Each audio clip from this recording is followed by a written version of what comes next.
Good morning, students. How are you all? I hope that everyone is fine. What about your holidays? Do you all enjoyed it well? Yes? Okay. Now, take the page number 18. Take the page number 18. Here, we have created student directory for our class. Am I right? Okay. Once we revise this topic, a student directory has information such as the name of the students in the class, their phone numbers and their address. A student directory means this is a information. This is a collection of information. In that information, you need to give a name of the students in the class and their phone numbers and their address. This information is collected and kept so that the students can easily find the contact details of our classmates if required. If any necessary, you can use to students to find the contacts of their classmates. Okay. So here users, we will use tables in LibreOffice Writer to create a student directory. So here we are using LibreOffice Writer to create a student directory. A table is made up of rows and columns. So this is a table. It is made up of rows and columns. What is row and what is column? Yes, these are rows and these are called columns. Okay. So to make the student directory for your class, you will need to count the number of students in your class. First, you need to count the number of students including you, okay, in your class. That will tell you how many rows should be there in your table. So you can decide how many rows and columns you need to create in your table. To know how many columns to make, we have to know how much information we want to record. Do you want to record everyone's phone number and home address, and how about your date of birth? Here you can see you need to give a number, roll number, name, telephone number and then address. Here we have telephone number and then address. So here we need to, how many columns we need? 1, 2, 3, 4. Here we need 4 columns. Okay. And how many rows? 1, 2, 3, 4, etc. up to 40. Here we need 41 columns including this. 41 rows, sorry. 41 rows including this. Okay. So here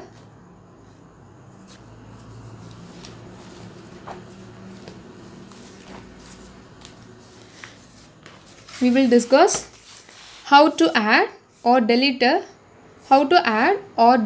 column or a row. So this is the icon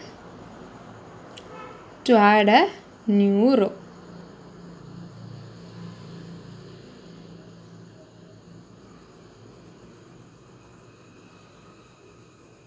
So this is the icon.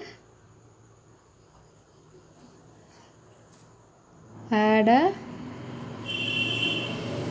new row. Okay. To add a new column means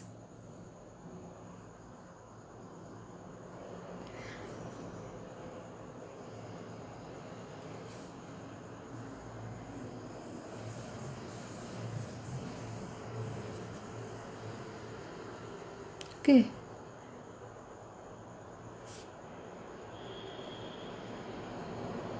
This is used to add a new column.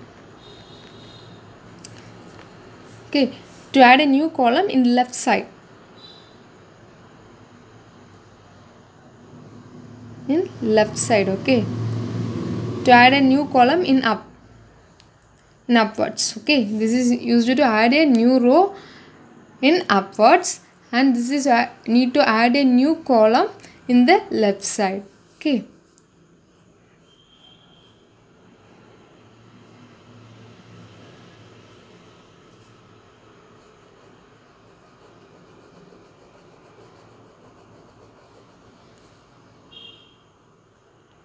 So if you need to add a new row in downward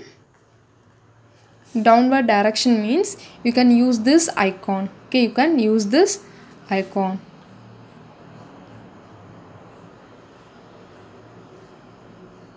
If you need to add a new column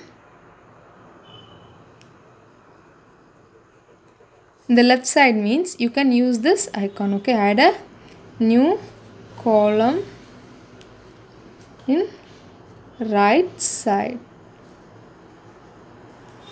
So first icon is used to add a new row in the upward direction. This is used to add a new column in the left side, and if you need to add a new row in the down direction means you can use this icon. If you need to add a new column in the right side means you can use this icon. You can see these icons in your book, and the page number is 18. Okay, these are the icons used to add or add a column and a row. This is used to add a row, and this is used to add a new column. And then the next one is delete a row.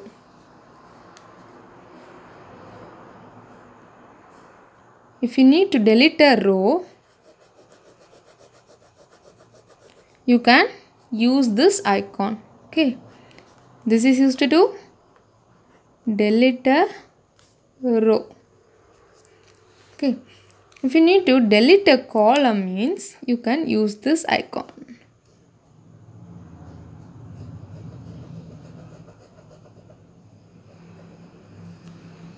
This is used to delete a column. So here these two icons are used to delete a column and a row. This is used to delete a row, and this is used to delete a column. So here we will discuss some of the important icons only. So these two are now itself, these two are very important. Okay, and the next one is merge and split cell. Merge and split cell. So the icon for merge is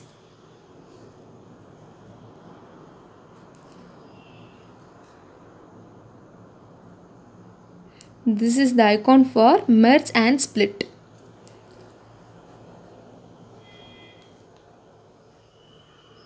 Okay, this is merging the cells. Okay, this is merging the cells.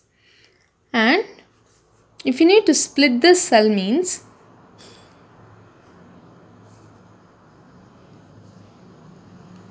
you can use this icon.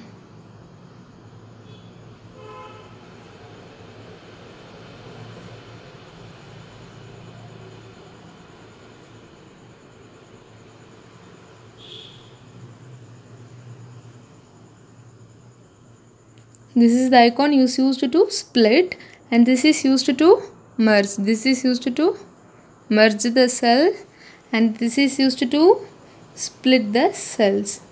Okay.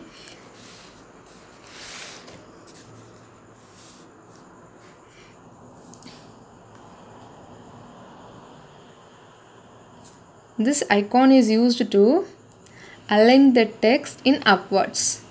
Align the text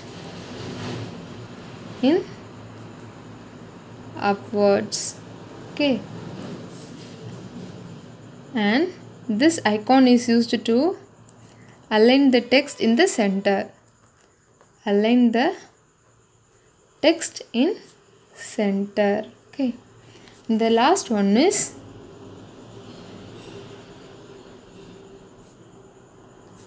this icon is used to align the text in downwards. Okay, so here these are the icons is used to align the text. This is in upwards, and it is align the text in center. It align the center in downwards. Okay, so now these are the some of the important icons. We will discuss other icons in next class. Okay students, thank you all.